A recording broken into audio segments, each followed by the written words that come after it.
O meu trabalho é fazer vídeos. Por vezes eu tive vontade de simplesmente ir a São Paulo e gravar. Não por trabalho, apenas pela vontade própria de registrar a capital. Fazer isso de forma aleatória eu acho que ficaria insatisfatório. Então eu pedi para uma pessoa que viveu intensamente por lá no início da década de 90, um artista, para relatar como era a sua vida em Sampa. Com esse roteiro em mãos e a minha câmera mais antiga, lá fui eu pela metrópole. Como seria relatar momentos vividos na década de 90 com imagens de 2023?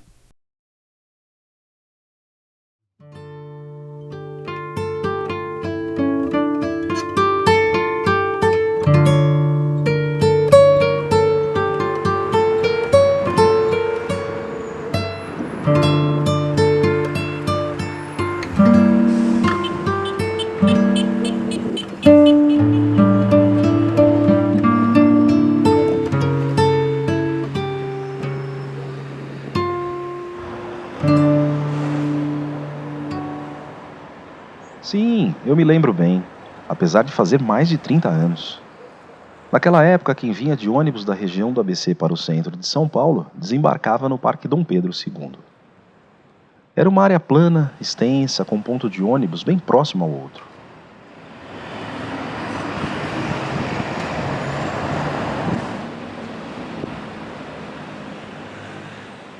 Após meu desembarque deixando a região dos ônibus, eu seguia por uma rua que era somente para pedestres, um calçadão. Eu me lembro que do lado direito havia um gramado, do outro um pulsante comércio. Uma loja grudada à outra. Ah, sim, uma grande banca de jornais e revistas havia por ali também. E algumas poucas bancas de comerciantes de bugigangas variadas. Além disso, os transeuntes, indo e vindo, vindo e indo. E eu, desviando deles.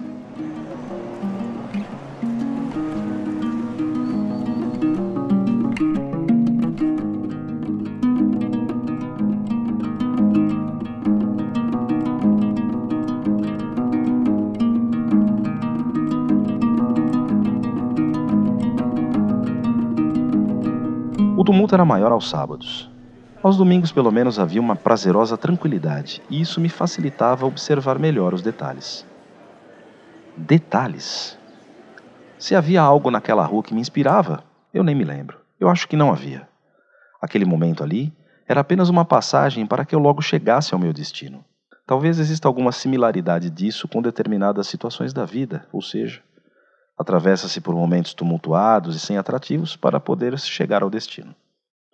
Até que, ao chegar mais acima, meu olhar se direcionava para os edifícios mais antigos. Apesar da pressa que eu tinha em alguns dias, não havia como deixar de contemplar aquelas fachadas. E em meio às inúmeras pessoas que me pareciam apenas interessadas em compras, em consumo, em lucros, empregos, ambições, sei lá o que mais, eu, por volta dos meus 19 anos, me sentia quase sempre um estranho por ali. E, pelo visto, eu era o único que olhava para a arquitetura antiga. Ali ao lado, o pátio do colégio, uma das áreas principais da história da cidade ou talvez a área principal. Mas quanto à história, tanto da cidade como do país, existem muitos fatos dela que eu preferia que não tivessem existido. Sendo assim, acho melhor me recordar apenas da arquitetura dali. Era ela o que mais me interessava, pois os fatos históricos, sejam eles dignos ou horripilantes, não há como alterá-los.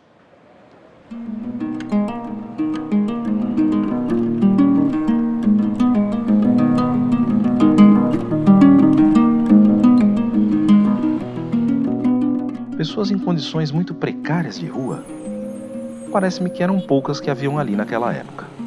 Sendo assim, o fato de caminhar em meio aos altos edifícios, alguns deles super imponentes, dava-me a impressão de sentir-me também imponente, apesar de toda a minha humilde aparência.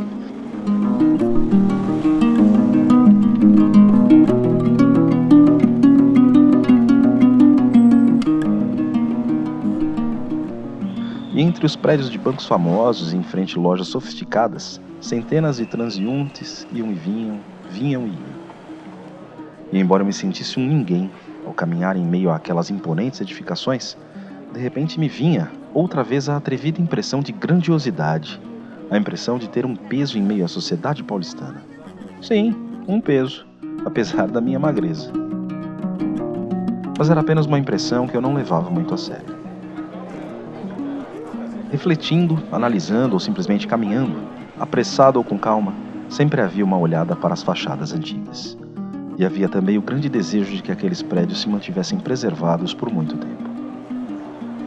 Porém, o contraste também me interessava. Ao lado de um edifício antigo havia um novo. Muitos desses novos não tinham graça alguma para mim. Eles pareciam caixas quadradas, retangulares, feitas sem criatividade, sem especialidade alguma.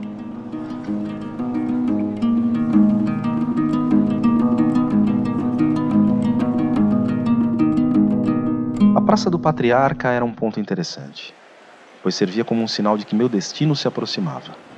E ao passar por ela, como se de repente abrissem-se portais, dali era possível ter uma visão ampla.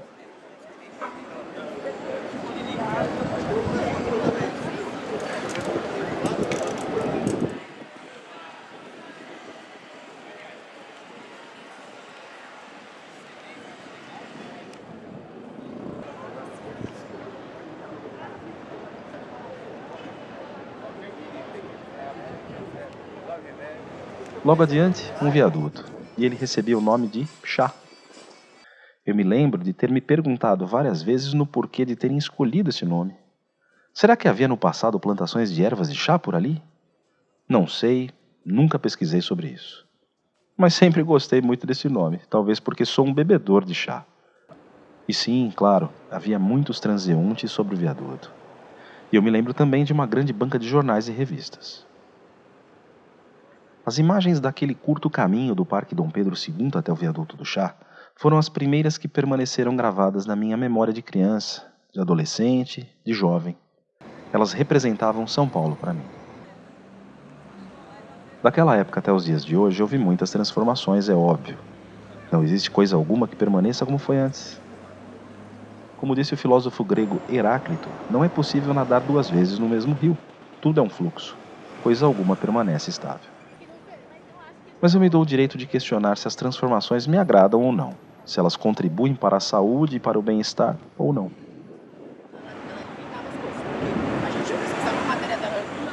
Aquela avenida enorme e barulhenta que havia exatamente embaixo do viaduto continua existindo, porém dentro de um túnel.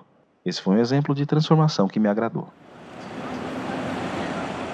Chegando ao fim da caminhada sobre o Viaduto do Chá, ao lado direito a Praça Ramos de Azevedo. Eu me lembro como era muito agradável ver um gramado ali, ver árvores e plantas. Pois é, mais uma vez em meio àquelas pessoas que me pareciam apenas interessadas em compras, em consumo, em lucros, em empregos, em ambições, em... sabe lá o que mais. Eu lá, pelos meus 19 anos, me sentia novamente um esquisito, um extraterrestre, pois pelo visto eu era o único a observar a natureza ali. O único que parecia contemplar o chafariz e admirar as esculturas. Ah, os gatos. Eu me lembro que havia uma grande população de gatos que perambulavam na praça. Logo ali, exatamente embaixo do viaduto, ficava a Escola Municipal de Bailados. Ali acima da praça havia muitas lojas e muita gente, pessoas de várias classes sociais. E bem ali, no núcleo daquela região famosa, que nem sempre era confortável, eu finalmente chegava ao meu destino, o Teatro Municipal.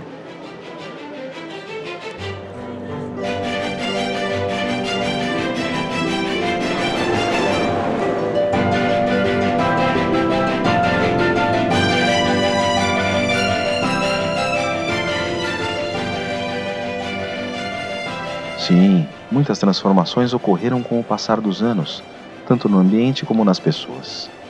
Coisa alguma permanece inalterada.